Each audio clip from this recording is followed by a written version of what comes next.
mga ka-concert, ako po si Kuya Billy at sa video na to ipapakita ko po sa inyo yung ating AV603R Plus na karaoke amplifier. Pero bago tayo magsimula sa ating demo, huwag niyong kalimutan mag-subscribe dito sa ating YouTube channel. I-click nyo na rin yung notification bell para lagi kayong updated sa mga bagong video upload. Ano nga ba ang pagkakaiba ng ating AV602R Plus at AV603R Plus? Ang ating pong AV603R Plus ay 5.1 channel, stereo sound quality. Meron siyang 500 watts times 2 main channel, USB input, Bluetooth, FM radio, tatlong media input, meron tayo dyang DVD, auxiliary, equalizer in and out, optical input, at coaxial input. Super bass output para sa ating subwoofer, dalawang microphone input, at meron tong mga tone control. Syempre dun sa ating microphone, meron din siyang control. Pwede nyo i-adjust yung kanyang echo at ang kanyang volume. Sa surround at center speaker natin mga ka-concert, pwede tayo maglagay up to 150 watts na speaker. At syempre may kasama na rin siyang remote control, yung kanyang user manual, at ang pinaka-importante sa lahat, ang warranty card. Sa likod ng warranty card mga ka-concert, makikita natin yung mga listahan ng mga service center na pwede nyo puntahan just in case na kailanganin natin ipa-service yung ating mga unit.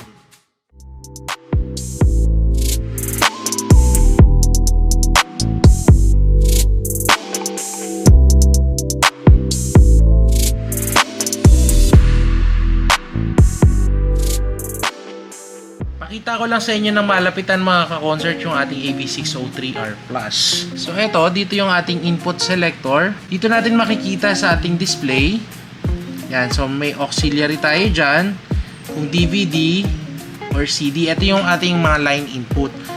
Mamaya papakita ko sa inyo yung mga input natin sa likod. Bluetooth, optical, coaxial, at yung ating FM radio. Siyempre dito naman yung ating power button, dalawang microphone input sa baba. Ito namang level at echo, yung control natin para sa ating microphone. Level para sa volume at ito naman yung sa echo. Next, ito naman ating USB. Sa USB natin mga ka-concert, kaya wala siya sa input selector. Dahil once ilagay natin yung ating USB, priority na po yan na ipi-play ng ating amplifier. Previous, next button, play pause button, at saka yung repeat. Tapos sa baba naman, ito yung importante mga concert, tandaan natin ha. Kung tayo po ay naka-line out, halimbawa may mga nilagay tayo dun sa line out natin sa auxiliary na MIDI player, dapat naka-on yung karaoke. Ito po yan sa baba. On lang natin kasi hindi po siya magpe-play kahit ilagay po natin siya dito sa selector natin. Kung hindi po natin napindot yung karaoke, hindi po siya magpe-play. So, bale, ito yung magiging switch po natin. Ito namang EQ para sa equalizer natin dahil meron tayong equalizer in and out. Kung may equalizer tayo, on lang natin, at kung wala naman po na nakalagay, off lang natin. Sa surround, kung meron tayong ilalagay ng mga surround speaker, on lang din natin. Kung wala, i-off lang natin. Ito naman sa baba, yung ating mga tone control. Pwede natin i-adjust yung bass, mid, at yung kanyang treble. Ito naman yung tone control para sa ating mga MP3. Sa dulo, meron tayo ritong balance. Ang gamit naman nito para dun sa ating speaker. So, pwede nating sa left speaker or right speaker kung saan natin gustong mas malakas. Or kung gusto naman natin ng pantay lang sila, ilagay lang natin sila sa gitna. And then ito naman yung kanyang master volume.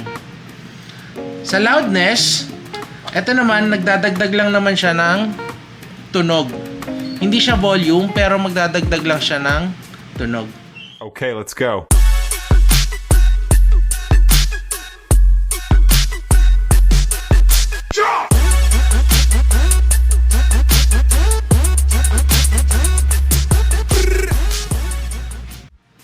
Dito naman tayo sa likod mga ka-concert. Ito yung kanyang antena para sa FM radio. Yan. Ito yung ating mga input at saka output. Unahin muna natin yung coaxial at saka optical. So may mga cable naman na nabibili niyan. Depende kung anong devices yung gagamitan natin dito sa ating AB603R Plus. Sa auxiliary, DVD at saka CD, pare-pares lang naman siya ng gamit na input. Kung gagamit tayo ng mixer, pwede nating sa MIDI player or DVD player. Yan, pwede natin siya dito. Pati sa TV ha, pwede rin. Sa equalizer in and out, ito connection naman siya ng equalizer. Super bass out, ito yung output natin para dun sa ating subwoofer. So pwede kayong maglagay dito ng KS12 sub, KS15 sub dahil yan naman po ay mga active subwoofer. So ito naman mga ka-concert yung para sa ating surround at center speaker. Paalala lang, kung gagamit tayo hanggang 150 watts lang yung pwede natin gamitin kung dito lang sa surround at saka sa center speaker. Pero syempre meron tayong main channel, yung speaker left and right.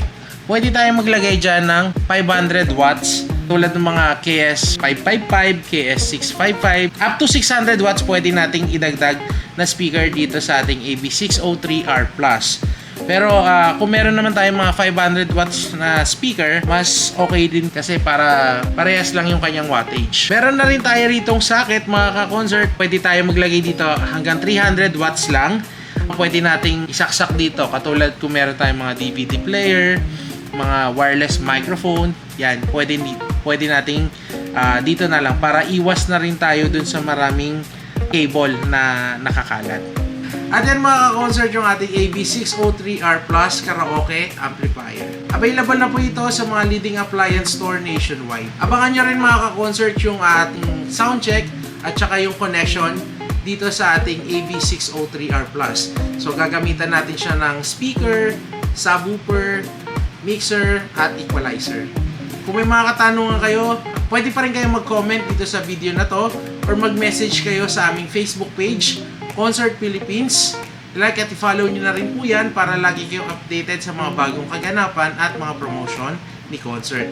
At syempre sa aming TikTok, follow nyo na rin po kami sa Concert Philippines. Maraming salamat mga concert sa panonood. Kita-kits tayo next video. Bye!